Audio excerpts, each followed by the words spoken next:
పూర్వకమైన మరి శుభాభి వందనాలు తెలియజేస్తున్నామండి. నమస్కారానికి ఏముండాలి? నమస్కారానికి ఏంటది? సంస్కారం. నమస్కారానికి ప్రతి నమస్కారం ఏంటి? సంస్కారవంతులమన్న వాళ్ళందరూ మరోసారి మీకు అందరికి వందనాలండి.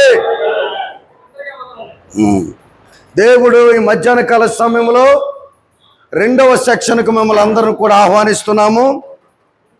మరి గ్లోబల్ డిసైపుల్ అలయన్స్ బైబిల్ క్లాసెస్కు మరొకసారి మీకు స్వాగతం, సుస్వాగతం. భోజనాలు బాగున్నాయా? చాలా బాగున్నాయి. అనకలు బాగుంటే చాలు, చాలా చాలా అక్కర్లేదు. ఒక ఆయన అన్నాడంట, నాకు 1,00,000 రూపాయలు ఇస్తే ఫిబ్రవరి 30వ తారీఖున 50,000 వడ్డేసిస్తానన్నాడంట. అడావిల్లు ఈ మాట అనేసరికి అడిగి మధ్య ఎక్కిపోయిందట పక్కోడికి. ఇదేంట్రా బాబు 1,50,000 అడుగుతుంది, 1,50,000 ఎవడెత్తాడు అని ఇంట్లో ఉన్న ఆవిడ దగ్గరికి వెళ్ళి గవ్వు ఏం తెచ్చేస్తున్నాడంట? 1,00,000 తెచ్చేస్తున్నాడంట. ఈ లోపల వాళ్ళ ఆవిడ అన్నదంట, ఆగా కంగారు పడుతున్నాం ఏంటి, ఆయన ఏమన్నాడు అన్నదంట, ఫిబ్రవరి 30వ తారీఖున 1,00,000 రూపాయలు, నాకు 1,00,000 రూపాయలు ఎవడైనా ఇస్తే ఫిబ్రవరి 30వ తారీఖున 50,000 ఇస్తానన్నాడంట.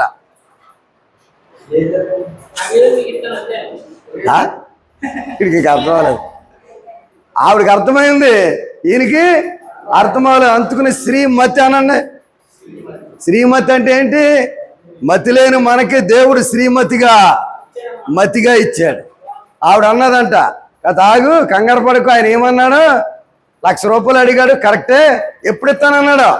వడ్డీ ఫిబ్రవరి 30 ముఖమెట్టి. ఎప్పుడైనా ఫిబ్రవరి 30వ తారీఖు వచ్చిందా? ఇన్ని సంవత్సరాల నుంచి వచ్చిందా? ఇంకెప్పుడైనా వచ్చిందా? అసలు పొరపాటుని 28-29 30వ తారీఖు పొరపాటున ఉండదు. అందుకుని అడవిల్లో కంగారుగా కొంతమంది ఏం చేస్తారో పోయిను ఉండదు అనమాట. అందుకుని కొంచెం అంత జాగ్రత్తగా ఉండండి. ఎక్కడ ఎలాగున్నా పర్లేదు, కానీ దేవుని సన్నిధిలో మాత్రం బహు జాగ్రత్తగా ఉండవలేను. నమ్మిన వారు కుడిచే పైకి తామేనండి. ఎవరి సన్నిధి? ఇక్కడ ఎవరి సన్నిధిని మనం ధ్యానం చేస్తున్నాం? మన చేతిలో ఉన్న గ్రంథం ఏంటి? పరిశుద్ధ గ్రంథం. వినబడుతుందా? కనుక పరిశుద్ధుడైన దేవుణ్ణి మనము ధ్యానం చేస్తున్నాం. కనుక మన ఒళ్ళు, మన శరీరము, మన ప్రాణము, మన ఆత్మ బహుమర్యాదగా ఉండాలి. అవునంటారు కదంటారు? చెప్పండి, బహుమర్యాదగా ఉండాలి. అవును సార్ అన్న వాళ్ళందరూ 2 చేతులు పైకెత్తి గట్టిగా స్తోత్రం చెప్తా. ఒక ఆయన అన్నాడు, మంచి భక్తుడి పేరు మీరు చెప్పాలి ఏమండి, నేను కరిగిపోవటం కంటే అరిగిపోవటమే మేలు అన్నాడు ఒక ఆయన. తుప్పు పట్టడం కంటే మొత్తం నేను అరిగిపోవటమే మేలు అన్నాడు ఒక గొప్ప భక్తుడు. ఇనప ముక్క అలాగే ఖాళీగా ఉంటే ఏం పడుతుందండి? దాన్ని వాడితే ఏమవుద్ది? పడుతుందా? పట్టదు. అదే బైబిల్ క్లాసులు. అర్థమవుతుందా? ఖాళీగా ఉన్నాం అనుకుంటాం, మన మైండ్ ఖాళీ అయిపోతుంది. ఏం చేయాలో తెలుస్తలేదు, ఎక్కడికి వెళ్ళాలో తెలుస్తలేదు. మైండ్ ఖాళీ అయిపోతుంది, హృదయం ఖాళీ అయిపోతుంది. లోకమంతా నింపేసుకుని మనము ఒక్కోసారి మనమే డిస్టర్బ్ అయిపోతున్నాం. ఇది అలాంటిది కాదు. ఒక్కసారి మిమ్మల్ని రీఛార్జ్ చేయటానికి మాత్రమే ఈ చక్కటి ప్రభు సహాయాన్ని ప్రభు మనకు అందించాడు. ఓన్లీ రీఛార్జ్ అంతే. ఆమేనని గట్టిగా అందరినీ రీఛార్జ్ చేస్తున్నాం. మనల్ని రీఛార్జ్ చేయడానికి హైదరాబాద్ నుంచి ఎవరు వచ్చారు? ఆయనకు వందనాలు చెప్పండి అందరూ కూడా. మరి తమ్ముడు ఆ రోజు నాతో మాట్లాడకపోతే, ఈ అవకాశం ఆయన ఇవ్వకపోతే నేను ఇలా పూనుకునేవాడిని కాదు. ఇదంతా దైవ చిత్తము.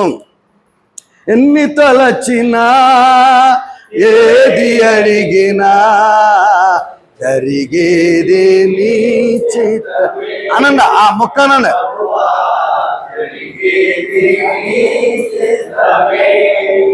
నీ వాక్కుకే వేచియుంటిని, నా ప్రార్థన ఆలకించుమా ప్రభువా, నా ప్రార్థన.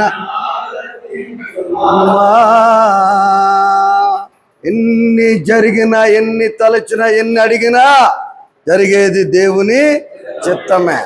విశ్వాసులనైనా 1,000 మందిని కూర్చోబెట్టగలం, కానీ 10 మంది పాస్టర్లు కూర్చోబెట్టాలంటే తల ప్రాణం హక్కు వచ్చేది. నలుగురు విశ్వాసులు ఏకం చేయగలుగుతాం, కానీ 10 మంది సేవకులను ఏకం చేయాలంటే చాలా కష్టం. విశ్వాసుల దగ్గర బోధించడం చాలా ఈజీ, పాస్టర్ల దగ్గర బోధించడం చాలా కష్టం. నిలబడితే మొత్తం పేగులన్నీ లెక్కెట్టేస్తారు. కనుక మీ అందరికి ఒక మంచి మాట ఈరోజు చెప్పాలని నేను ఆశపడుతున్నాను. మనం ఎందుకు సువార్తను ప్రకటించాలి అనండి అందరు కూడా. ఎందుకు ప్రకటించాలండి బాబు? డాక్టర్ గారు డాక్టర్ ఉద్యోగం మానేశారు, ఆర్ఎంపీది వదిలేసి అందరికి ఇంజక్షన్లు చేస్తాం మానేసి ఏంటి అలా తిరుగుతూ మానేసి అసలు ఎందుకు పట్టుకున్నావు ఈ బైబిల్? అది ఆలోచించాలి. మనం ఎందుకు సువార్త ప్రకటించవలేను అనండి అందరు కూడా. అలా ఎందుకు ప్రకటించాలి? చాలా మంది వివిధ రకాలుగా వాళ్ళ మతాల గురించి గొప్పగా ప్రకటన చేసుకుంటున్నారు, చెప్పుకుంటున్నారు. మరి మనం ఎందుకు మన దేవుని గురించి సువార్తను ప్రకటించాలి? ఈ లోకములో అన్యజనులు ప్రకటిస్తున్న వారి దేవుళ్ళు పురాణాల్లో, ఇతిహాసాల్లో మీరు చూస్తే వాళ్ళందరూ పాపము చేసిన దేవుళ్ళే కనపడుతున్నారు. నమ్మితే అందరు కూడా ఆమేనండి. ఒకవేళ చదువుకున్నవాడు, పండితుడు, ధ్యానం చేసేవాడు ఒక పరిశుద్ధుడైతే అవ్వచ్చేమో, కానీ ఆడి ధ్యానం చేస్తున్న ఆ గ్రంథంలో ఉన్న దేవుడు మాత్రము పరిశుద్ధుడు మాత్రము కాదు. కానీ మనము ధ్యానం చేస్తున్న, మనము పట్టుకున్న పరిశుద్ధ గ్రంథంలో ఉన్న దేవుడు అందరికన్నా పరిశుద్ధుడు. నమ్మిన వారు దేవునికి స్తోత్రం చెప్పండి. ఇంకా నచ్చితే చప్పట్లు కొట్టండి గట్టిగా. మచ్చ మడత అండి. ఇంకా ఏంటి తెలుసా మీకు చెప్తానండి. కామ క్రోధ లోభ మోహ మద మచ్చరములు లేని దేవుడు ప్రపంచములో ఎవడైనా ఉన్నాడనంటే ఒకే ఒక్కడు, ఆయన పేరే ప్రభువైన యేసు క్రీస్తు. చప్పలు కొట్టి గట్టిగా. అందుకనే మా చిన్నప్పటి నుంచి ఒక్కటే పాట ఉండేది, ఒక్కడే యేసు ఒక్కడే, ఒక్కడే పరిశుద్ధుడు ఒక్కడే అనండి సరే. ఒక్కడే ఇలాగా ఇలా చూపించాం, ఒక్కడే ఇలా తిరిగినా ఒక్కడే మహాదేవుడు, మహిమోన్నతుడు, మహాదేవుడు మహిమోన్నతుడు, లోకానికి రక్షకుడు యేసు ఒక్కడే. ఆమేన్. లోకానికి ఒక్కడే, ఒక్కడే అంటే ఈ జీవితం నిజంగా యేసు ప్రభు యొక్క చేతిలోకి వెళ్తేనే ఇలా మారిందండి. ఇలా మారింది సార్. 34 సంవత్సరాల నుంచి సేవలో ఉన్నాను. 54 సంవత్సరాల వయసు నాకు. బీపీ కానీ షుగర్ కానీ ఏమీ లేదు అండి. అంగరంగ వైభవంగా చదువుకున్నాము. విద్య ఏంటిది మన వేదాంత విద్యను కూడా 35 సార్లు బైబిల్ రంగరించాను. ఎన్నిసార్లు? 35 టైమ్స్. ఇంగ్లీషులో 5 సార్లు చదివాను, తెలుగులో 24 సార్లు. 34 సార్లు ఎంత అండి? 5 సార్లు తీసేస్తే మిగతాదంతా తెలుగు బైబిల్ చదివే అవకాశం ప్రభువు నాకు ఇచ్చాడు అండి. చాలామంది ప్రసంగాలు చేస్తారు, చాలామంది ప్రసంగాలు ఏదో విన్నాం చేసేసాం అనుకుంటాం, ఏదో చదువుకున్నాం చేసేసామంటాం. కానీ ప్రసంగ శాస్త్రం అనేది ఉంది బైబిల్లో. ప్రసంగం అనేది చాలా జాగ్రత్తగా నేర్చుకోవాలి. ముందు ఎలా చెప్పాలో ఏమండి, ఎలా నిలబడాలో, అహాభావాలు ఎలా పెట్టాలో, ఇవన్నీ కూడా దీన్ని ఏమన్నారంటే ఒక ఆర్ట్ అన్నారు. ART. ఏంటండి ఇది? ఆర్ట్ అంటే ఏంటి సార్? కళ. ప్రసంగ శాస్త్రం అనేది ఒక కళనండి. ప్రసంగం చేయటం అనేది ఒక కళనండి. మాట్లాడేటండి కళేనా? ఏమనుకున్నావు ఇది? మరి కళ. ఆడెవడో కళాకారులు వాళ్ళే తిరగదీసేస్తారు, నవరసాలు పండించేస్తారు అని అనుకుంటాం. మనం పండించినట్లుగా, మనము రంగరించి ఏకపాత్రాభినయం చేసినట్లుగా ప్రపంచంలో మరి ఎవడు చేయలేడు. దమ్మునమని చెప్తున్నాను. దేవుని స్తోత్రం చెప్పండి గట్టిగా. ఇదొక కళ, ఇదొక ఆర్ట్. ఈత శాస్త్రం ఎంతమందికి తెలుసు? చాలా మందికి తెలుసు. సముద్రం ఈత అంటే ఎంతమంది బాగా అందరికి తెలిసే ఈత అంటే సముద్రంలో, చెరువులో, బావులు అన్నిట్లో ఏం చేస్తారు? ఈదుతారు. ఈదటం అనేది కూడా ఒక కళే. కానీ దాన్ని ఎలాగేదాలో దానికి కావలసిన పద్ధతి, నైపుణ్యత చెప్పుతారు. కొంతమంది సరదాగా ఇలా ఈదుకుంటూ వెళ్ళిపోతారు, అవతలికి వెళ్ళిపోతారు, మళ్ళీ అవతల నుంచి సరదాగా ఈదుకుంటా వచ్చేస్తారు. కొంతమంది ఈత శాస్త్రం తెలిసిన వాళ్ళు, నిపుణులు ఏం చేస్తారో తెలుసా? వారు ఈదుతారంట, సముద్రపు లోతుల్లోకి వెళ్ళి ముత్యాలు తీసుకొస్తారంట. కొట్టు, చప్పటి కొట్టు. ఏం తీసుకొస్తారా? వీళ్ళు ఈదుతున్నారు, వాళ్ళు ఈదుతున్నారు, వీళ్ళు ఈదుతున్నారు, వాళ్ళు ఈదుతున్నారు. కానీ వీళ్ళు ఈది ఎందుకంట? నైపుణ్యత కలిగి, ఇదొక పద్ధతి ప్రకారం వారు సముద్రంలో ఈదుతున్నారు, వీళ్ళు సముద్రంలోకి వెళ్తున్నారు. వెళ్ళి అట్టడుగునున్న ఏంటంటే ముత్యం ఎక్కడ ఉంటుందండి? ఎక్కడుంటుంది సార్? అక్కడికి వెళ్ళి ఆ ముత్యాన్ని పట్టుకుని బయటికి రావాలి. దేవుని సేవకులమైన మనమందరము కూడా దేవుని వాక్యపు వెలుగుల్లోనికి, లోతుల్లోనికి వెళ్ళి ఆ లోతులో ఉన్న ముత్యాలనగా దేవుని వాక్యమైన ముత్యాలను మనం ఏం చేయాలి? బయటికి తీసుకొచ్చి ప్రజలకు మనము అందించాలి. ఇదొక ఆర్ట్, ఇదొక కళ. చెప్పండి, ఏంటండి ఇది? ఇదొక కళ అంటే చాలా మంది తెలుసు కదా అని అనుకుని బోధిస్తారు.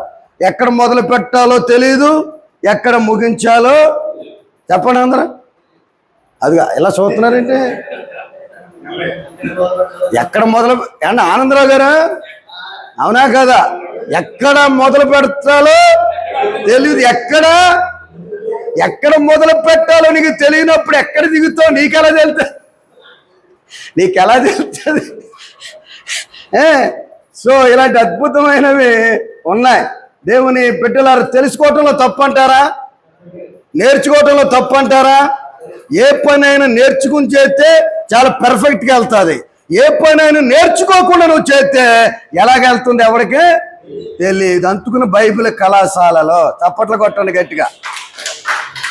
అందుకునే తర్బీదులు చప్పట్లు కొట్టండి. మరి టీచర్ జాబ్ రావాలంటే రోడ్ల మీద తిరిగితే ఇచ్చేస్తారంటే అటు పాస్ అయిన తర్వాత ఎక్కడ పంపుతారా? అంటే ట్రైనింగ్ ఉందా లేదా? ఎస్, ట్రైనింగ్కి వెళ్తేనే కానీ అతనికి అన్ని ఏమీ చెప్పారు. కనుక దేవుని సేవకులారా, మీరందరూ సేవలో ఉన్నారు కాబట్టి ఈ చిన్న చిన్న సూక్తులు మీకు చెప్తున్నాను. అవి మీ సేవలో మీకు చాలా ఉపయోగపడతాయి. ఒక ఆయన ఆదికాండం ఎత్తుకుంటాడు, ప్రసంగం ఇవ్వలేదని ప్రార్థన చేయమన్నాను. ప్రసంగం ఇవ్వలేదని ఏం చేయమన్నానా? అందరికి ఇచ్చాను, నాకు ఇవ్వలేదని మైక్ పట్టుకుని మొదలెట్టాడంతే. ఎక్కడ మొదలెట్టాడు తెలుసా? ఆదికాండం మొదలెట్టాడు, ప్రకటన గ్రంథం వరకు వెళ్ళిపోతున్నాడు. జనమందరూ జారిపోయారు. స్టేజ్ మీద నేనే ఉన్నాను. ఈయనక ప్రకటన గ్రంథం వరకు వెళ్ళిపోయేలాగా ఉన్నాడని వెనకాల సొక్కే లాగితే, అయిగా రాగండి, ఆత్మ ప్రేరణ గట్టిగా ఉంది, నన్ను ఆపకండి అంటున్నాడు. ఆత్మ ప్రేరణ, శరీర ప్రేరణ, కోపమా, ఈర్ష్య వెళ్ళిపోతూ ఉంటారు కొంతమంది అలాగా. సో ఇలాంటివన్నీ కూడా కొంచెం ఏం చేసుకోవాలి? మన సమయ సందర్భాను అనండి, సమయ సందర్భంగా అంటే కట్టే కొట్టే తెచ్చేటట్లుగా మనం ఏం చేయాలి? చక్కగా వెళ్ళాలి. సో ఇప్పుడు ప్రసంగం మనం ఎందుకు చేయాలి? అసలే సువార్త మనం ఎందుకు ప్రకటించాలి? దేవుని యొక్క వాక్యములో ఒక మాట ఉంది, తీయండి, బైబిల్ గ్రంథం తీయండి, రాసుకోండి. ఒక 7 మాటలు చెప్తాను. 7 వర్డ్స్ మాత్రమే చెప్తాను, మీరు రాసుకోండి. మనం ఎందుకు ప్రసంగించవలెను టైటిల్. మనం ఎందుకు ప్రసంగించాలి title. Number 1, it is our duty. ఎందుకు మనము దీన్ని ప్రకటించాలి, ఎందుకు మనం ప్రసంగించాలి, ఎందుకు మనం బోధించాలి అని అంటే, దేవుని పిలుపునందుకుని దేవుని సేవకు దేవుడు నిజంగా నేను పిలిస్తే ఇట్ ఈజ్ అవర్ డ్యూటీ, ఇది మన పని. చెప్పండి, డ్యూటీ అంటే ఏంటి? పనేనా? డ్యూటీనా? గవర్నమెంట్ వారికి అప్పచెప్పిన గవర్నమెంట్ డ్యూటీని ఏం చేస్తారండి? జాగ్రత్తగా చేస్తారో. మనము కూడా గవర్నమెంట్ కన్నా అసలు గవర్నమెంట్ ఒకటి ఉంది మనకి. ఏంటి ఆ గవర్నమెంట్? కింగ్డమ్ ఆఫ్ గాడ్ అని అందరూ చెప్పాలి. కింగ్డమ్ ఆఫ్ గాడ్ అని దేవుని రాజ్యం అనే గవర్నమెంట్ ఉంది. ఈ గవర్నమెంట్ కి ప్రెసిడెంట్ ఎవరు? యేసయ్య మాత్రమే. నమ్మిన వారు స్తోత్రం చెప్పాలి గట్టిగా. అవునా కదంటారా? ఈ లోక ప్రెసిడెంట్లకి మనం భయపడి పనిచేయటం కాదు. అసలు సెసలైన ప్రెసిడెంట్ అయినా ఆ యేసయ్యకు భయపడి మన డ్యూటీ మనం చెయ్యాలా లేదా? సోదరా, దేవుని సేవకుడా, వయసు పైబడి మీరు సేవలో ఉన్నారు. ఇంకా కొన్ని రోజులు సేవ చేసే భాగ్యం ఇంకా దేవుడు మీకు ఇచ్చాడు. నాకు కూడా ఈ 24వ సంవత్సరం ఇచ్చాడు ఇంకా గట్టిగా పనిచేయడానికి. ఇది మన బాధ్యత. It is our responsibility, it is our duty అని ఎప్పుడైతే అనుకుంటావో అప్పుడు నీకు నిద్ర పట్టదండి. నమ్మిన వారు కుడి చేయి పైకి తాంబేనాను. రాజుగారికి ఇదొక డ్యూటీ. ఆయన ఈ డ్యూటీ కొరకు ఇలాగ ఇంత మంచి సేవ చేయాలని దీని కొరకు ఆయన జీవితాన్ని సమర్పించుకుని అన్ని పక్కకు పెట్టుకుని మరి ఈ కార్యక్రమం చేయటానికి అహోరాత్రులు ఆయన కూడా నిద్రలు నిప్పులు మానుకుని ప్రిపేర్ అయ్యి ఇది నా డ్యూటీ, ఇది నేను చెయ్యాలని ఆయన కదిలొచ్చాడండి. నిజంగా చాలా అద్భుతం. ఆయన వచ్చాడు కాబట్టి నాకు ఈ ప్రేరేపణ కలిగింది. నాకు ఆమె అన్నాడు గట్టిగా. నీకు కూడా డ్యూటీగా నువ్వు అనుకుంటున్నావా దేవుని సేవ? మొదటి పేతురు రాసిన పత్రిక 2వ అధ్యాయము 9వ వచనాన్ని మనం చదువుతాం. అందులో 2 మాటలు కనపడుతున్నాయి. The first Peter chapter 2 verse number 9 చదవాలి. స్పీడ్గా చదవాలి. తీయటమే కాదు, రాయటమే కాదు, స్పీడ్గా చదవాలి. అయితే మీరు చీకటిలో నుండి ఆశ్చర్యకరమైన వెలుగులోనికి మిమ్మును పిలిచిన వారి గుణాతిశయములను ప్రచురము చేయటకై ఏర్పరచబడిన వంశమును, రాజులైన యాజక సమూహమును, ఆ పరిశుద్ధ జనమును, దేవుని సొత్తైన ప్రజలునై ఉన్నారు. ఆమేనండి గట్టిగా. ఇంకోసారి ఆమేనండి.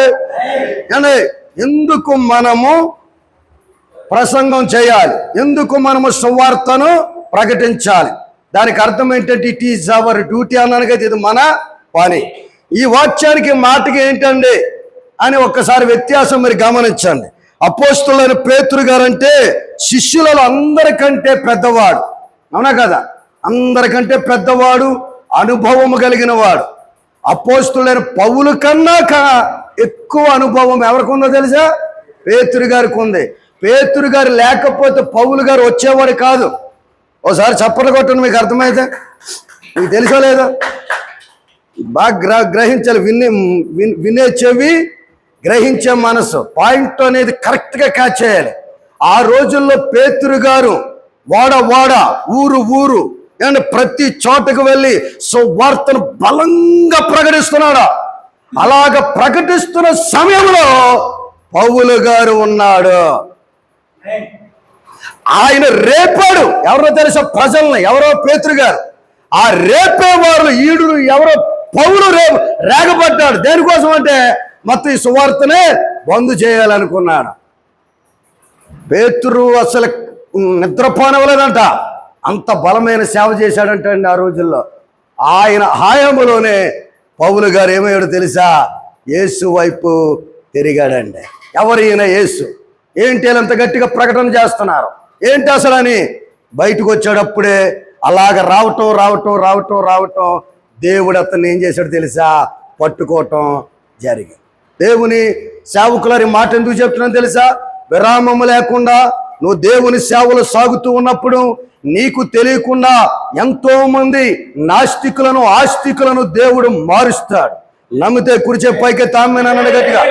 ఆమెనన్నాడు గట్టిగా. విరోధులు అంటే క్రీస్తుకు విరోధులు, నీకు విరోధులు ఎంతో మందిని దేవుడు ఆ సువార్త ద్వారా కలవర పెడతాడు. ఆయన ఆ కలవరం ఎప్పుడైతే పెడతాడో ఆడు అటైనా మారాలి, ఇటైనా మారిపోవాలి, లేదా ఆడు చచ్చిపోవాలంతే. చేతుల పైకి దేవుని స్తోత్రం చెప్పడానికి. హల్లెలూయా.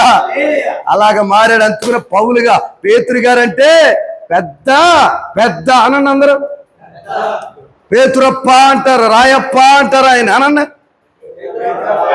రాయప్ప. ఆర్సిఎం సంఘం తెలుసా మీకు? రోమన్ క్యాథలిక్ మిషన్ ఎక్కడున్నది? ఎక్కడుంది? అక్కడ. ఏమండి ఆ మందిరము ఎవరి అస్థికుల మీద కట్టారో తెలుసా? పేతురు గారి సమాధి మీదే కట్టారు అవన్నీ. నమ్మిన వారు దేవుని స్తోత్రం చెప్పండి గట్టిగా.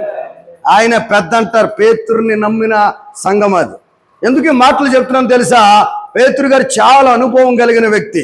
యేసు ప్రభును మరింత దగ్గరగా చూసి ఆయన మరింతగా అవపోషణాన్ని పెట్టుకున్నటువంటి గొప్ప వ్యక్తి. అందుకునే యేసు ప్రభు వారు మామూలుగా సిలువ వేయబడితే ఆయన ఎలా వేయబడ్డాడో తెలుసా? నేను ఎలాగ వేయబడను, నేను ఎలా వేయబడతాను? తల్ల క్రిందులుగా సిలువ వేయండి అని బాహాటంగా వెళ్ళాడు. నమ్మిన వారు దేవుని స్తోత్రం చెప్పండి. బతికితే యేసు సాక్షిగా ఉంటాను, ఒకవేళ చచ్చిపోతే యేసయ్యకి అత్త సాక్షిని అయిపోతానని. ఇంత భోంచేసి నేను ఇంత గట్టిగా చెప్తున్నానంటే మీరు ఎలాగున్నారో తెలుసా? భోంచేతి ఏమొచ్చేద్దా? భోంచేతి ఏమొచ్చేద్దండి? నిజంగా నిద్ర వచ్చేది. నాకు వస్తలేదు నిద్ర. నేను చెప్పు, బతికితే ఏం ఎవరు సాక్షిగా ఉండాలి సార్? సత్యానంద గారు ఒకవేళ చంపేశారు అనుకో, చచ్చిపోయి మనకి ఏమైపోవాలి? అయ్ మామూలు సావు కదా, నాకు ఎలాంటి సావు రావాలి అంటావా? అంటావా అలాగా? అసలు అంటామా? బతికితే యేసు కోసం సాక్షిగా, చచ్చిపోతే ఆయనకి అత్త సాక్షిగా నేను అయిపోవాలంత. ఇదే నా గోలు అనుకోవాలంట పాస్టర్లు. ఆ పేతురు గారు రాత్రుడు అందులో ఎందుకు మనము బోధించాలి అంటే, ఎందుకు బోధించాలంటే దేవుడు చీకటిలో ఉన్నటువంటి మనల్ని ఏం చేశాడంట? వెలుగులో తీసుకొచ్చాడు. అదో పాయింట్. తీసుకొత్తమే కాదు, మనల్ని అందరిని ఏం చేశాడంటే ఆయన అంటే రాజులైన యాజక సమూహముగా మనలందరినీ తన సొత్తైన జనముగా మనలను చేసుకున్నాడు. నెంబర్ 1. దేవునికి స్తోత్రం చెప్పండి గట్టిగా. చీకటి నుండి వెలుగులోనికి నన్ను పిలచిన తేజోమయ. కమా, చీకటి నుండి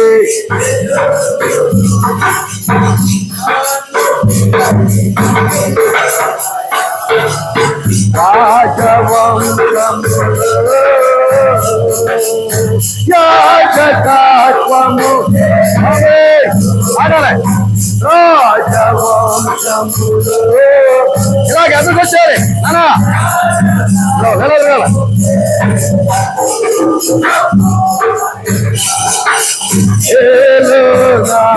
కృపామయుడా అమే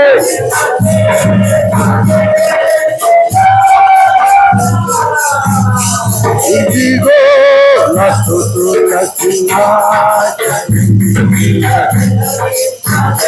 అమే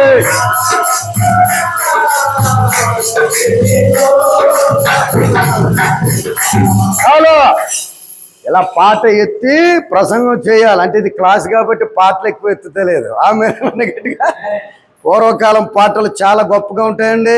ఒకప్పుడు మనం చీకట్లో ఉన్నాం, మనల్ని ఎవడు గుర్తించలేదు. గుర్తించాడా? గుర్తించాక ఆడేమైనా వెలుగులో ఉన్నాడంటే ఆడు కూడా చీకట్లో ఉన్నాడు. చీకట్లో ఉన్న వాళ్ళు ఒకరినొకరు గుర్తుకుని పడతారు తప్ప కానీ వెలుగులోకి ఎవడో తీసుకురాలేదు. అలాంటి బ్రతుకులో ఉన్నటువంటి మనకి యేసయ్య వెలుగై ఉండి ఆ చీకటిలో ఉన్న మనలందరినీ ప్రేమ కలిగిన దేవుడు ప్రేమించి ఎంతకాలం చీకట్లో ఉంటారా, రండ్రా బయటకని ఆయన మహానుభావుడు ఆ వెలుగులోనికి మనలను అలా టర్న్ చేశాడండి. ఆయనకి గొప్పగా స్తోత్రం చెప్పాలి. నిజంగా మనం ఈరోజు మన చీకటి సంబంధులమా, వెలుగు సంబంధులమా? ఈరోజు మనము ఎవరికి సొత్తైన ప్రజలం? మన దేవునికా లోకానికా? మన పాపులమా పరిశుద్ధులమా? చెప్పండి. అదిగో కొంతమంది ఇందాక బ్రదర్ అంటున్నాడు, మీరు అనుమానంగా చెప్తున్నారు, ఉంటే అట్టేనా ఉండండి. అనుమానంగా ఉండకూడదు. ఒకవేళ తప్పు అనుకో చెప్పేది కరెక్ట్ చేద్దాం, అంతేగాని నాకు అవ్వ కావాలి బొవ్వ కావాలంటే ఎలా కుదురుతుంది? అవ్వ ఉండదు, బొవ్వ ఉండదు చివరికి. వినండి, నేను ముగింతాను. 2 మాటలు చెప్పి ఎందుకు ప్రకటించలేడు మాటలు ఉన్నాయి. ఒకటి, దేవుడు మనలను మార్చాడు. ఒకటి, మన జీవితం అంతా వెలుగుగా ఆయన చేశాడు. ఆయనకు సొత్తైన ప్రజలుగా మనల్ని చేశాడు. అందుకు మనము దేవుణ్ణి ఏం చేయాలో తెలుసా? ప్రకటించాలి. ఎందుకు ప్రకటించాలనంటే దేవుని బిడ్డల అందులోనే ఉంది. ఆయన గుణాతిశయములను, ఆయన కార్యములను ఏం చేయాలి? ప్రచురము చేయాలి. ఒరే దేవుని గురించి చెప్పరా అనంటే, దేవుని గురించి చెప్పరా అని అంటుంటే ఈనాడు దేని గురించి చెప్తున్నారు? మాట్లాడరేటండి. ఒరే నువ్వు దేవుని గురించి చెప్పరా అంటుంటే దేని గురించి చెప్తున్నా? అది కదా పాత్ర స్వస్థత కదా. దేవుని గురించి చెప్పరా అంటుంటే ఏం చెప్తున్నారంటే అసలే ఆ సంస్కృతం ఇది, లేకపోతే ఆ పురాణం ఇది, లేకపోతే ఆ పద్యం ఇది, లేకపోతే ఇందులో ఇది, లేకపోతే అందులో అది. ఇవన్నీ నీకు ఎందుకురా? నీక అసలు నాకు తెలియకడుస్తానా? ఎవరి గురించి చెప్పమన్నాడు ఆయన? ఆయన గుణాతిశయములను ప్రచురము చేయాలి. ఆమేనన్నాడు గట్టిగా. ఇంకోసారి ఆమేననండి. గుణవంతుడు యేసయ్య అనండి. అందరూ కూడా గుణశీలుడు యేసయ్య అనండి.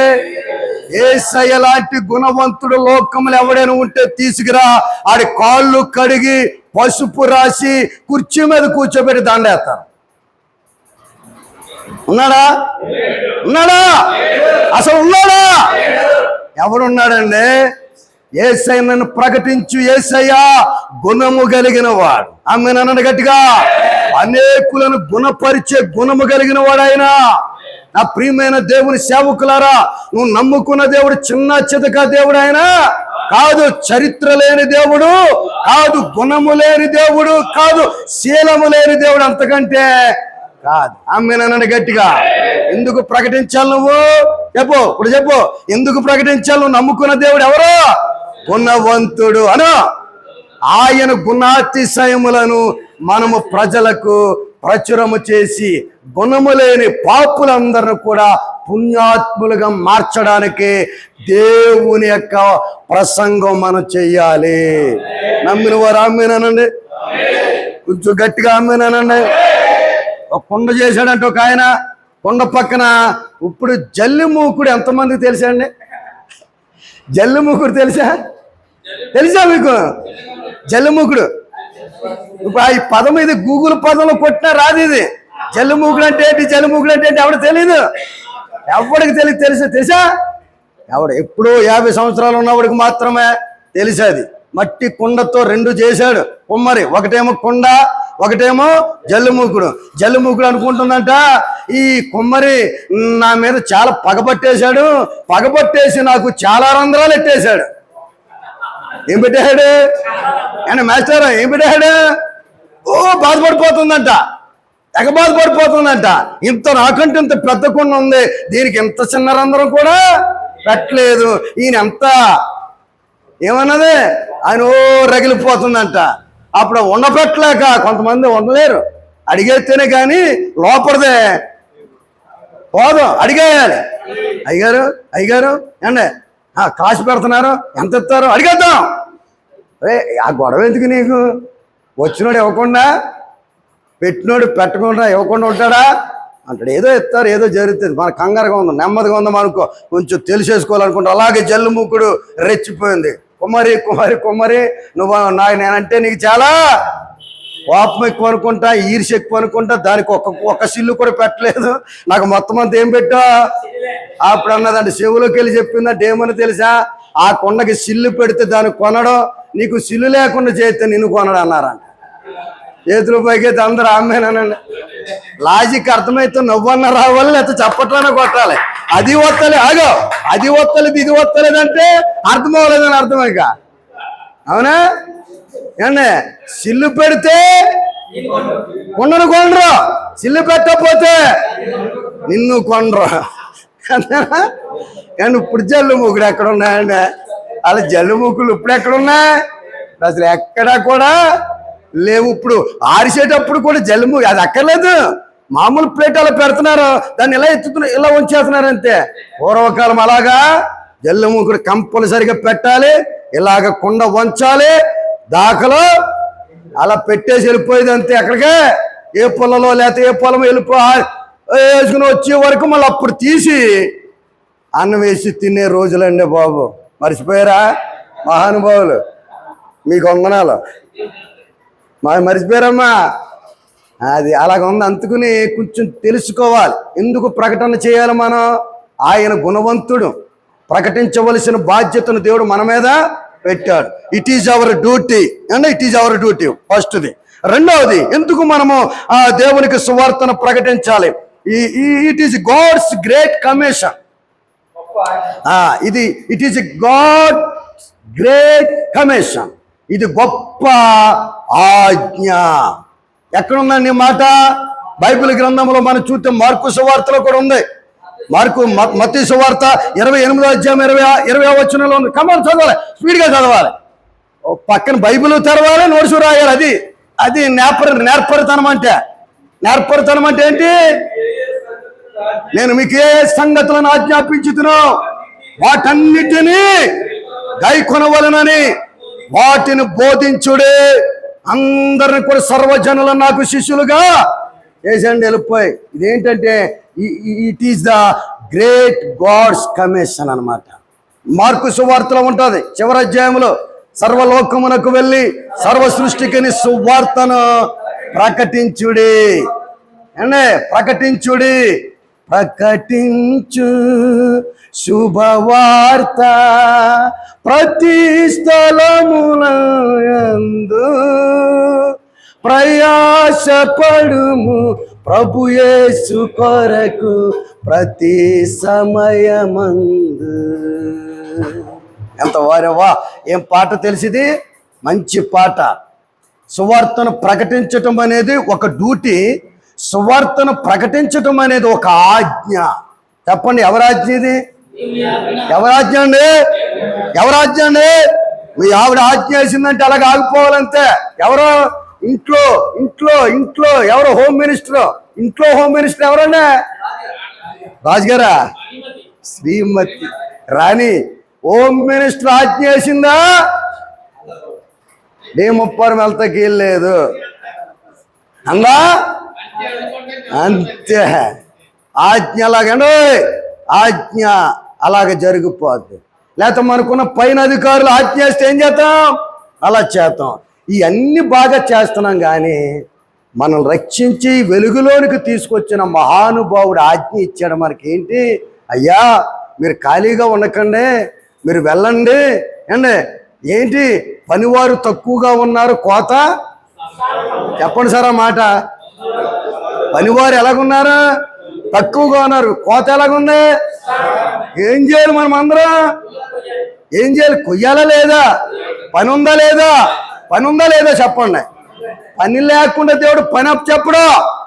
సోమరోడిని చూడండి, ఆడు ఏ పని చెయ్యడు, ఆడికి ఏ పని కూడా రాదు. వస్తుందండి. పని చేసేవాడికి చూడండి, ఏ పని అయినా ఆడి దగ్గరికి వస్తుంది. అమ్మేనానండి గట్టిగా ఒకసారి అమ్మేనానండి. నువ్వు పనివాడి కింద ఉంటావా, సోమరోడి కింద ఉంటావా? చెప్పు గట్టిగా. నువ్వు పని చేస్తావా, పడుకుంటావా? నేను పడుకోవడానికి పిలిచాడా, పని చేయడానికి పిలిచాడు దేవుడు? ఆత్మలు రక్షించడానికి పిలిచాడా, ఆత్మలు వదిలేయడానికి పిలిచాడా? నువ్వే ఊరిలో ఉన్నావో ఆ ఊరి మీద మనసు పెట్టు. ఏ ఊరిలో ఉన్నావో ఆ ఊరు ప్రజల మీద భారం కలిగి ఉండు. ఏ ఊరిలో ఉన్నావో ఆ ఊరిలో ఎంతమంది నశించిపోతున్నారు, ఎంతమంది నరకానికి వెళ్ళిపోతున్నారు, ఎంతమంది అగ్నిగుండంలో పడిపోతున్నారు. దైవ జనాంగమా, భారము కలిగి బరువు కలిగి మనము ఏం చేయాలి తెలుసా? వారికి సువార్తను ఏం చేయాలండి? ప్రకటించాలి. ఇది ఎవరాజ్ఞ? ఎవరాజ్ఞ? దేవుని హృదయం ఏంటో తెలుసా? ఏ ఒక్క ఆత్మ నశించిపోవటము దేవునికి ఇష్టం. ఆయనకి అలాగే ఉంది, కానీ మనకెందుకు లేరా అని మనం ఏం చేస్తున్నాం? మన సర్దుకుని మూసుకుని ముడుచుకుని కూర్చున్నాం. అవునా కదా? నీకు నచ్చితేనే వెళ్తావు పాట ఆడతాగా, నీకు నచ్చితేనే వెళ్తావు వాళ్ళ ఇంటికి ప్రార్థన చేయడానికి, నీకు నచ్చితేనే చెప్తావు, నచ్చకపోతే పొరపాటున ఇదంతా కూడా వెళ్తాలేదు. ఈ నాటు దైవజనులు అలాగున్నారు. పూర్వకాలం అలా కాదు, నచ్చినా నచ్చకపోయినా తిట్టించుకుంటానికైనా వెళ్ళేవారంట. ఆమె నన్ను గట్టిగా ఏం చేయటానికి మాట్లాడరేటండి. ఎందుకమ్మా తిట్టించుకున్నాం, మానేచ్చు కదా అన్నాను మా అమ్మనే. అప్పుడు ఆవిడేమన్నదో తెలుసా? వాక్యం చెప్పింది, ఏమనలేదు. నా నిమిత్తము జనులు మిమ్ములను చెడ్డ మాటలెల్లా పలుకున్నప్పుడు మీరు దేవుని స్తోత్రం చెప్పండి. గట్టిగా గట్టిగా చెప్పండి, గట్టిగా చెప్పండి. యేసుబాబు కోసం తిట్టుపడితే తప్పేముంది? ఎందుకు వచ్చా నువ్వు రాకని అన్నారు అనుకో, మనం బాధ ఏముంది? దేవుని బిడ్డలారా, దేవుని సేవకులారా, ఆలోచన చేయండి. అందుకని రోజు మనము దేవుని ఆజ్ఞను మనం నిర్లక్ష్యం చేస్తున్నాం. ఈ 24వ సంవత్సరం దేవుడు నీకు బహుమానంగా ఇచ్చాడు. నీ ఆయుష్ను పొడిగించాడు. ఈ సంవత్సరంలో ఇంకా 10 నెలలు ఉన్నాయి. నీకేమని వాక్యము ద్వారా రేపబడితే నీవు ఏం చేయాలో తెలుసా? సువార్తను ప్రకటించడానికి వెనకంజ వేయకూడదు. నమ్మిన వారు కురిచే పైకెత్తి దేవుని స్తోత్రం చెప్పాలి. పౌలు గారు అంటాడు, సువార్త ప్రకటించకపోతే అనండి గట్టిగా, శ్రమ పడుతున్నాం మరి మనం. అవునా? ఎందుకురా శ్రమ అంటే ఏం ప్రకటించలేదు? నువ్వు తినేసి కూర్చుంటే శ్రమ రాదా? ఏం పెరిగిపోతున్నా?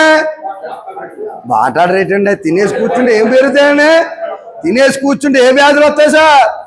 సుఖ వ్యాధులు అన్నా. తినేసి కూర్చుంటే ఏ వ్యాధులు వస్తాయి? సుఖ వ్యాధులు పిలవక్కర్లేదు. వినపడుతుందా? కనుక నేను ఒక మాట చెప్తున్నా, 2024వ సంవత్సరంలో ఒక దేవుని కమిషన్ ఇది అనుకుని నిజంగా రోజుకి ఒక్క ఇంటికి వెళ్ళైనా ఏం చెప్పు? సువార్త. నమ్మి బాప్తీసం పొందిన వాడు రక్షింపబడు, నమ్మని వారికి శిక్ష విధింపబడను.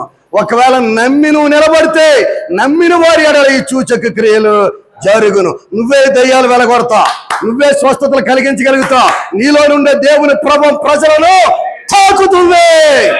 ఎవడో వచ్చి స్వస్థత ఇవ్వక్కర్లేదు. చేతుల పైకి దేవుని స్తోత్రం చెప్పాలి. కానీ గట్టిగా స్తోత్రం చెప్పు. నేను ఎందుకున్నాను అనండి. నేను ఎందుకున్నాను అనండి. నేను ఎందుకున్నాను అనండి. వాళ్ళు నేను ఎందుకున్నాను. నేను శాతగానే ఉన్నా, మాట్లాడరు. శాతగానే ఉన్నా, దద్దమనా, దేవుడు అంటే ఏంటో రుచి ఎరగానే వ్యక్తినా? నువ్వు నమ్ముకున్నావా? యెహోవా ఉత్తముడనే రుచి చూచి తెలుసుకున్నవాడు ఎవడ నిద్రపోడు. ఆమె అన్నాడు గట్టిగా. దేవుని ఆత్మచేత నింపబడిన వాడు ఎవడ నిద్రపోడు. సువార్త భారం ఉన్నవాడు ఎవడ నిద్రపోడు. వెనకాల కుటుంబము ఎంత పొదువులో ఉన్నా, కొరతలో ఉన్నా ఆ భారం మీదేసుకోడు. కానీ సువార్తను భారం వేసుకుని వెళ్ళిపోతాడంటే అతనికి దేవుని స్తోత్రం చెప్పండి. ఎప్పుడైతే సువార్త భారం వేసుకుని వెళ్ళిపోతాడో ఈయన ఈ భారం మీద ఉంటే దేవుడు ఆ కుటుంబాన్ని నింపే భారంలో ఉంటాడంట. 2 చేతుల పైకి తామేనానండి. మన పని మనం చేస్తే దేవుడి పని దేవుడు చేస్తాడు. అవునా? ఎంతో డబ్బు ఖర్చు పెట్టుకుని రాజుగారు వచ్చారు. ఆయన పని ఆయన చేస్తున్నాడు. ఆయన కుటుంబానికి ఏమి కావాలో ఆ మహానుభావుడు అన్ని సెట్ చేస్తున్నాడు. అక్కడ నేను ఎన్నో మానుకుని ఇక్కడ సేవ చేస్తున్నాను. నాకేం కావాలో, నా కుటుంబానికి ఏం కావాలో దేవుడు సెట్ చేస్తున్నాడు. అక్కడ నీకు కూడా ఎన్నో మానుకుని ఇక్కడికి వచ్చా. నీ బిడ్డలు తక్కువగా ఉంచడు దేవుడు. నిన్ను అనాదిగా వదిలిపెట్టడు దేవుడు. ఆకలితో నింపడు దేవుడు. నిన్ను ఒట్టిగా మర్చిపోయే దేవుడు ఆయన కాదు. నమ్మితే ఓ చప్పట్లైనా కొట్టవచ్చు, లేదో స్తోత్రమైనా చెప్పచ్చు. నేను కొట్టరేటమ్మా.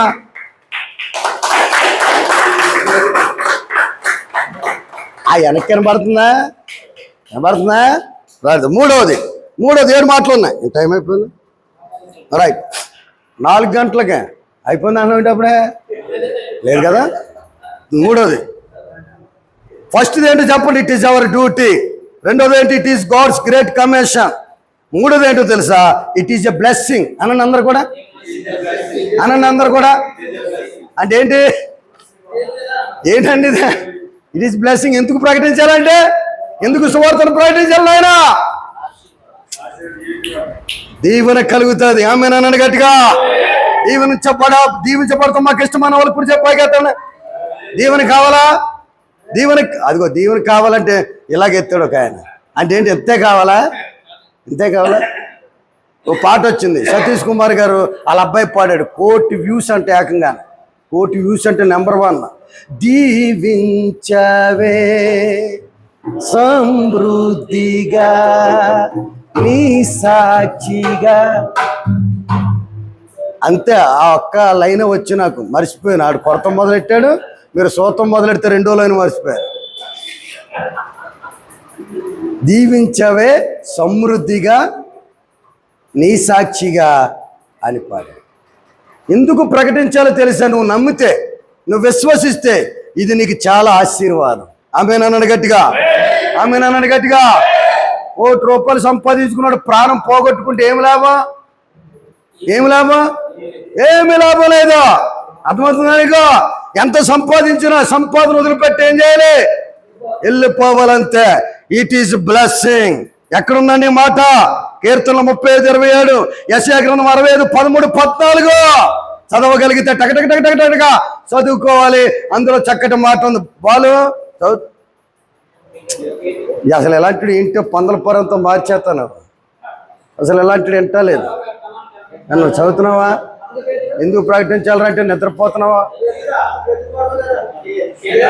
యెషయా గ్రంథం 35:27 చదువు. 35:27 చదువు ఒకసారి. యెషయా చదవండి. యెషయా గ్రంథం 65:13-14. ఇలాగూ సెలవిచ్చుచున్నాడు, ఆలకించుడి. అదే నా సేవకుడు ఏం చేస్తాడంట? ఆకలితో ఉంటాడా? ఏనా సేవకుడు ఎలాగుంటాడు అన్నాడు? నీకు భోజనం పెడతాడంటే దేవుడు. ఆమెనానండి గట్టిగా. 14 వచనం చదవండి. 14 వచనం కూడా. అంటే ఏంటి? సేవకుడికి భోజనము నీళ్లు 2 దొరుకుతాయంట సేవ చేస్తే. అది దేవునికి స్తోత్రం చెప్పండి గట్టిగా. అనే ఎక్కడికి వెళ్తే అక్కడ మనం పాతం చేతకి వెళ్తే ఏం చేస్తారు? వద్దులే బాబా కింద కూర్చోనరు. నువ్వు వెళ్ళగానే వాళ్ళ ఆయన కూర్చో మంచి కుర్చీ తీసుకొచ్చి చేస్తారు. నీకు కూర్చో బాబా అంటారు. కూర్చోగానే ఉండండి అంటారు. మార్తమ్మ గారు లాగా వంటగదిలోకి వెళ్తారు. వెళ్ళగానే వాళ్ళు తాగిన హార్లిక్స్ పాలు నీకు వేసుకొచ్చి పట్టుకొస్తారు.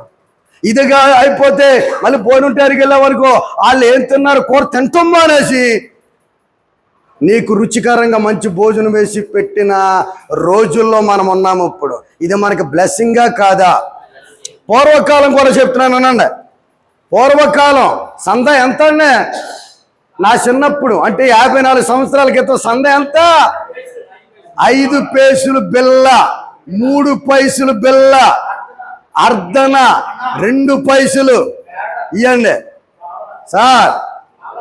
మా అమ్మగారు మా నాన్నగారు నడిచి సువార్త చేస్తుంటే భోజనం లేదు. అలాంటి సమయంలో బొబ్బాయికాయలు కోసుకుని ఒక్కోసారి మొగ్గపోతే అవి కూడా కోసుకుని తిని గడిపిన రోజులు. బుడం బియ్యం ఎంతమందికి తెలుసు? బుడం బియ్యం ఎంతమందికి తెలుసు? తిన్న శరీరాలు చేతులు ఎత్తున్నాయి. నేను తిన్నాను. ఒకసారి మా అమ్మగారు బుడం బియ్యము గంజి వారిస్తుంటే మొత్తం వారిచేసింది. చేకాల్పి ఏమైంది తెలుసా? మొత్తం నేలపాలైపోయింది. భోజనం లేదు మాకు. అలాంటి టైంలో ప్రార్థన చేస్తున్నాడు మా నాన్నగారు. పిల్లలకు భోజనం పెట్టాలి, మాకు భోజనం లేదు. ఎలాగంటే ఆ ఊరిలోనే ఓ మాస్టర్ ఉన్నారు. ఆ మాస్టర్ కొడుకు పుట్టినరోజు అంట. ఆ పుట్టినరోజులో ఆ మాస్టర్కి ప్రతి పుట్టినరోజుకి ఆ ఊరిలో ఉన్న పాస్టర్ గారికి మంచిగా ఏమంటే భోజనం చేసి క్యారేజీ పంపించే అలవాటు అంట. మా అమ్మగారి గంజు బియ్యము ఏంటది వార్చేటప్పుడు మొత్తం నేలపాలైపోయింది. భోజనం లేదు. ఎలాగా? ఆ మాస్టర్ ఇంట్లో విందు జరుగుతుంది. అంతా కొడుకు పుట్టినరోజు చేస్తుంటే ముందు క్యారేజీ రెడీ చేసి ఈ ఊర్లో పాస్టర్ గారు ఎవరున్నారో పట్టుకెళ్ళి ఈ క్యారేజీ పలానా మాస్టర్ ఇచ్చారని చెప్పండి రా అన్నారట. మా నాన్నగారు మోకరించి ప్రార్థన చేస్తున్నాడు. తలుపు కొట్టారు. తలుపు అలా కొట్టగానే నేనే వెళ్ళి తలుపు అలా తీసేసరికి బాబు పాస్టర్ గారు అంటే ఎవరెక్కడ అన్నారు. మా నాన్నగారు సార్ దాసు గారు అంటే ఒకసారి ఎలా పిలవండి బాబు అన్నారు. వెళ్తే అప్పుడు మా నాన్నగారి చేతికి ఆ సంచి ఇచ్చారు. అందులో ఏముందో తెలుసా? క్యారేజీ ఉంది. అందులో భోజనం బుడం బియ్యం తినవలసిన ఆ పూట మేము ఏం తిన్నాం తెలుసా? మరి 3 మాసం కూర, గారెలు, మంచి రైసుతో భోజనం తిన్నాం. మహానుభావుడు, ఆకలి తీర్చే దేవుడు యేసయ్య. తన బిడ్డల ఆకలి కొనుట చూసి ఆయన ఉండలేడండి. ఆమేనండి గట్టిగా. ఇది నీకు బ్లెస్సింగ్ అనండి, బ్లెస్సింగ్ అనండి. ఈ రోజుల్లో అసలు ఎంత బాగా చదువుతున్నారో తెలుసా? పాస్టర్ గారిని చాలా బాగా చదువుతున్నారు. పూర్వకాలం ఎలా చూసేవారనే అర్ధనాతో సరిపెట్టేవారు. ఒక్కోసారి ఎంత ప్రార్థన చేసిన కానుక ఇవ్వకుండానే పంపేసిండ్రు. రుసూరుమంటూ వచ్చిన రోజులు. ఇప్పుడు అలా కాదు సార్, ఎంతో కొంత చేతికి ఇస్తున్నారు. మరి బ్లెస్సింగే కాదా అండి? నీకు దేవుడు పని ఇవ్వటమే కాదు, పనితో పాటు భుక్తిని కూడా దేవుడు ఇస్తాడు. ఎందుకు ప్రకటించాలి? అన్ని వదిలిపెట్టుకుని దేవుని మీద ఆధారపడి సేవ చేస్తున్నావు. నీ కడుపును కొట్టే దేవుడు ఆయన కాదు. నమ్మిన వారు దేవుని స్తోత్రం చెప్పాలి. 4వది టకటకి వెళ్ళిపోదాం. ఇక ఇలా చెప్పుకుంటూ వెళ్తే టైం అయిపోతుంది. 4వది ఏంటో తెలుసా? దేవుని బిడ్డలారా, 4వ మాట ఏమని ఉందంటే టు ఫుల్ఫిల్ ద ప్రాఫసీ. ఏంటిది ఫుల్ఫిల్ ప్రాపసీ అంటే ఏంటి? దానికి అర్థం ఏంటి? ప్రవచన నెరవేర్పు అని అందరూ కూడా. ఎందుకు మనము సువార్తను ప్రకటించాలంటే దేవుని ప్రవచనాన్ని మనం ఏం చేస్తున్నా? నెరవేర్చు. నమ్మిన వారు ఒక్కసారి స్తోత్రం చెప్పండి గట్టిగా. మత్తయి సువార్త 24:14 ఉంది ఆ మాట. 24:14 ఉంది ఆ మాట. 5వ మాట,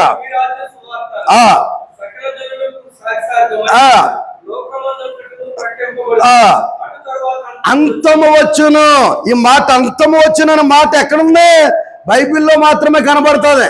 ఎప్పుడు అంతమవుతుందో తెలుసా? ఇవాళ వచ్చేది అంతం. లోకమంతా దేవుని రక్షణ సువార్త ఏమవ్వాలంట? ఆయన సాక్షార్థమే ప్రకటించబడాలంట. అంటే దానికి అర్థం ఏంటో తెలుసా? భూమి మీద ఉన్న ప్రతి మనిషికి యేసు ప్రభు దేవుడని తెలియాలి, సువార్త వెళ్ళాలి. ఆమేననండి గట్టిగా. ఆ తర్వాత ఏమవుతుంది? ఇది ప్రవచనం. మనం చెప్పడం వల్ల ఆ ప్రవచనం ఏమవుతుంది? ఇది మంచిదా చెడ్డదా? దేవుని రాజ్యములో నువ్వు కూడా నిలబడగలుగుతున్నావు. ఆమేననండి గట్టిగా. సువార్త ప్రకటిస్తున్నామంటే ఏదో బొమ్మల గురించి చెప్తలేదు. మనం వినబడుతుందా? జరిగిపోయినది చెప్తాం, మనం జరుగుచున్నది చెప్తాం, జరగబోయేది చెప్తాం. ఇదే సువార్త. చెప్పబడి గట్టిగా. యేసయ్య జనన మరణ పునరుద్ధానాలే మనకి గొప్ప ప్రామాణికమైన విశ్వాసపు పునాదులు. నమ్మిన వారు దేవుని స్తోత్రం చెప్పండి గట్టిగా. హల్లెలూయా. అంతం వచ్చేస్తుంది. డాక్టర్ గారు, యాక్టర్ గారు, పోస్ట్ మ్యాన్ గారు, మాస్టరు, టీచరు, టైలర్ గారు, ఏమొచ్చేస్తుంది? అంతం వచ్చేస్తుంది. అంతం వచ్చే లోపల యేసు ప్రభు నిజమైన దేవుడు అని మీరు ఏం చేయండి? నమ్ముకోవాలి సార్, నమ్ముకోవాలి సార్. మా దేవుడు ఎలాంటి వాడండి? గుణవంతుడు సార్. మా దేవుడు ఎలాంటి వాడండి? నమ్మితే రక్షించాడు సార్. మా దేవుడు ఎలాంటి వాడండి? నరకము నుండి పరలోకానికి తీసుకెళ్లే దేవుడు సార్. డబ్బులు ఇస్తాడా మీ దేవుడు? డబ్బులు సంగతాలా పక్కన పెట్టండి. ఏమన్నా ఆరోగ్యం ఇస్తాడా దేవుడు? ఆరోగ్యం సంగతం పక్కన పెట్టండి. డబ్బులుండి ఆరోగ్యం ఉండి చచ్చిపోతే నరకానికి వెళ్ళే బదులు డబ్బులు లేక ఆరోగ్యం లేక చచ్చిపోతే ఎక్కడికి వెళ్తామండి? చెప్పండి, ఎక్కడికి వెళ్తామండి? 2 చేతులు పైకి దేవుని స్తోత్రం చెప్పండి. ఇది మన బోధ. ఈ రోజుల్లో బోధ ఏంటో తెలుసా? నీకు స్వస్థత కలుగుతుంది, 1000 రూపాయలు అక్కడ ఇట్టు. స్తోత్రం చెప్పండి గట్టిగా. ఈ రోజుల్లో బోధ అది. మా బోధలు ఏంటో తెలిసి స్వస్థత పక్కనట్ట, తర్వాత ముందు నువ్వు చచ్చిపోతే ఎక్కడికి వెళ్తావు అది ఆలోచన చేయరా? దేవుని స్తోత్రం చెప్పండి గట్టిగా. ముందు నీ ఆత్మ, నీ సోలు ఎక్కడికి వెళ్ళాలండి? ఎక్కడికి వెళ్ళాలండి? నీ సోలు. శరీరం నీరసం అయిపోయినది, దీంతో పని లేదు మనకి. ఇది ఎక్కడ పోతే? మట్టి నుండి వచ్చింది కనుక మట్టిలోనికి వెళ్ళిపోవాలి. ఆత్మ ఎవరిది? పరలోకమా నరకమా? చెప్పండి. అదిగో పరలోకమా నరకమా? 2 దోర్లు సార్.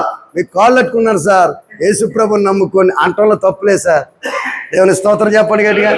మీ నీళ్ళు అక్కర్లేదండి, మీరు ఇచ్చే పంచి పరవన్నాలు భోజనం అక్కర్లేదు సార్. మీరు పరలోకంలోకి వెళ్ళాలి. ఇది మీ చేతులు కాదు, మీ కాళ్ళు సార్.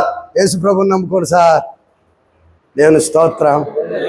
ప్రతి నోరు ఆయన నామమును స్తుతించాలి, ప్రతి మోకాలు ఆయన నామమున వంగాలి. అంతముంది, ఉందా లేదా? అందుకని సువార్త ఎందుకు ప్రకటించాలి? నువ్వు అంతం రాబోతుంది, నువ్వేంటి అంతంలో నిలబడతావా? నీ దారేటు అని నువ్వు ఆ ప్రవచనం నెరవేరుస్తున్నావు ఈ వాక్యం చెప్పడం వల్ల. నమ్మిన వారు ఒక్కసారి స్తోత్రం చెప్పండి గట్టిగా. అయిపోయింది. చివరికి 2 మాటలంటాం మనం. 3 అయిపోయింది. 3 కానీ ఒక క్లాసే. 2 మాటలు. 2 అని చూపండి. ఎలాగానండి? ఎలాగంటే ఏంటి? 2 అని ఉండదు. ఇది ఏంటిది? ఈ మధ్యన చంద్రబాబు నాయుడు ఎలా చూపిస్తున్నాడు? ఎలా చూపిస్తున్నాడు? ఇలాగంటుంటే నేను ఇంకెందుకురా అలాగా? నీకు వయసు అయిపోయింది, అన్నీ అయిపోయింది, మళ్ళీ ఎలాగంటావు ఎందుకురా? నీకు ఇంకా పడుకోవచ్చుగా శుభ్రంగా. ఇంకేం చేస్తావు? ఇంకా ఎందుకండి ఆడిక? దేవుడు కుర్రోళ్ళకి ఇవ్వాలండి. ఆమె నన్ను గట్టిగా. భారతదేశంలో ఉన్న భారతీయ జనతా పార్టీ కూలిపోవునుగాక. ఆడు రెచ్చిపోతున్నాడు. ప్రపంచమంతా విగ్రహారాధన చేసేస్తాడంట. తెలుసా మీకు? ఎక్కడ పడితే అక్కడ గుళ్ళు కట్టేస్తాడంట. ఈ బబులోని ఎలా కూల్చేశాడో దేవుడు. ఆడెవడో ఆది కాండంలో ఉన్నాడు. ఆడు ఏం పేరు తెలుసా? నిమ్రోదు అనండి. అందరూ కూడా ఎక్కడ కట్టేద్దామని చూశాడు. ఎక్కడికే చూశాడు చూశాడు చూశాడు చూశాడు చూశాడు చూశాడు 10 సంవత్సరాలు. ఇక మరల 11వ సంవత్సరంలోకి వస్తే నేను నేలకి తొక్కేతానంటాడా? ఎవరు? దేవుడు. అలా తొక్కేయాలని ప్రార్థించండి. ఎవరినే? ఆడు సెంట్రల్ గవర్నమెంట్ని. మోడైపోవును గాక. మోడైపోవును గాక. ఆడు నెబుకద్నెజరులా తయారవుతున్నాడు. అవునా?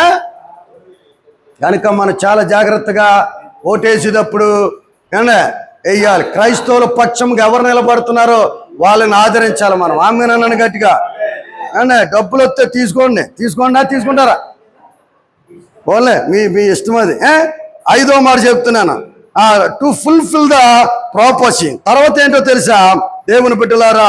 ఈ లోకములో 1 తిమోతి 2:4 చదవండి అందరూ కూడా. దేవుని ఉద్దేశము ఇందాక ఆయన అన్నాడు. వాంఛ అంటే ఏంటో చెప్తున్నాను మీకు. 1 తిమోతి 2:4 మనుష్యులందరూ రక్షణ పొంది సత్యమును గూర్చిన అనుభవ జ్ఞానము ఉండవలెనని తెలుస్తున్నా. ఎందుకు తెలుపుతున్నాడంటే ఆయన దేవుని ఆశ ఏంటో తెలుసా? మనుషులందరూ ఏమవ్వాలి? ఆ ఒక్క మాట అనండి. మనుషులందరూ ఏమవ్వాలి? అందరూ చెప్పాలి. మనుషులందరూ కొందరా? కొందరా? యేసుక్రీస్తు రక్షకుడు, లోకరక్షకుడు కొందరికైనా? అందరికైనా? కొందరిగా? దేవుని చిత్తం ఏంటో తెలుసా?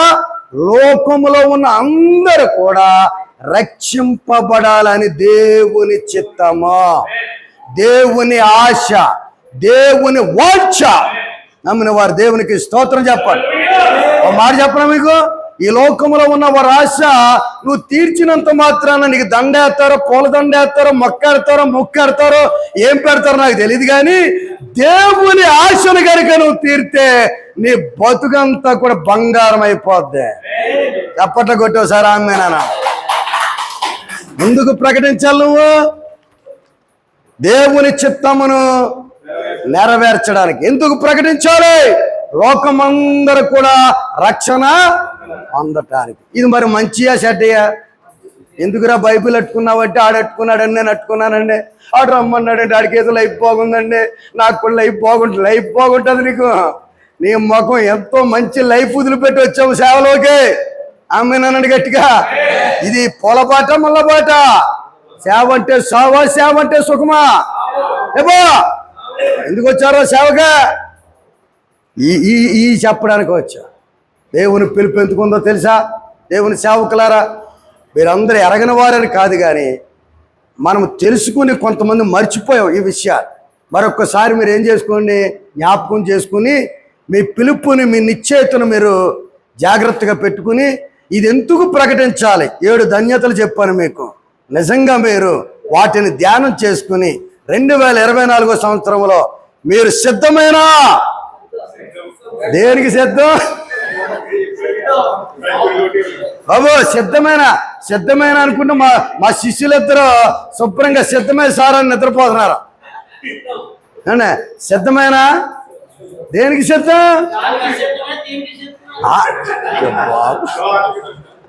మొత్తం 2కి కొడేడండి ఆయన. దానికి సిద్ధమే.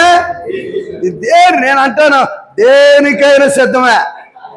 ఆమె నన్ను గట్టిగా. దేనికైనా సిద్ధమే. ఎప్పుడో చచ్చిపోయాను నేను అన్నా సరే. ఇంకా సావలేదా? సావకపోతే మీ కర్మ. ఎప్పుడో చచ్చిపోయాం మనం ఆల్రెడీ. ఎప్పుడో నా శరీరం బలిపెట్టం మీదకి వెళ్ళిపోదు. మళ్ళీ కొత్తగా వెళ్తూ ఏముందండి సోదరులారా? ఎప్పుడో చచ్చిపోయావు నువ్వు, మళ్ళీ కొత్తగా చచ్చిపోవటం ఏంటి? నువ్వు జస్ట్ శరీరాన్ని వదులుతావు అంతే. ఎప్పుడో మన జీవం దేవుని చేతిలోకి వెళ్ళిపోయి. సాగుకు భయపడకండి, ఆకలి దప్పికలకు భయపడకండి, అవమానాలకు భయపడకండి. దేవుడు మీ మీద ఏ భారం పెట్టాడో జ్ఞాపకం చేసుకుని అనుక్షణము ఆయనను జ్ఞాపకం చేసుకుంటూ ధ్యానం చేస్తూ రేయిం పబళ్ళు యేసు నామ స్మరణలకు వెళ్ళి కొన్ని ఆత్మలను రక్షించి కింగ్డమ్ అంటే దేవుని రాజ్యాన్ని కట్టడానికి, ఆ రాజ్యములోనికి కొంతమందిని మీరు రక్షించి ప్రవేశపెట్టాలని ఈ మాటలు చెప్పి, ఈ భయంకరమైన ఈ రిస్క్ టైం, ఇది భోజనం తర్వాత మామూలు టైం కాదు. ఎవడు ఎలాగున్నా కానీ కునుక రాకుండా ఉండదు ఈ టైంలో. ఎందుకంటే కుండ బరువు ఎక్కడికి ఎక్కింది? పొట్ట బరువు ఎక్కడికి ఎక్కుతుంది? అలాంటి టైంలో వాక్యం అందించడం అంటే సామెల గారు కత్తి మీద అలాగైనా దేవుడు నన్ను వాడుకున్నాడు. 4 మాటలు ఎక్కితే చాలు. ఎక్కినాయా? దేవుడు ఎలర్ట్గా ఉన్నారా? అయ్యో బాబోయ్, నేను గమనించలేదు, కొంతమందిని గమనించాను. దేవుడి మాటలు మీ వినికిడిలో దీవించును గాక.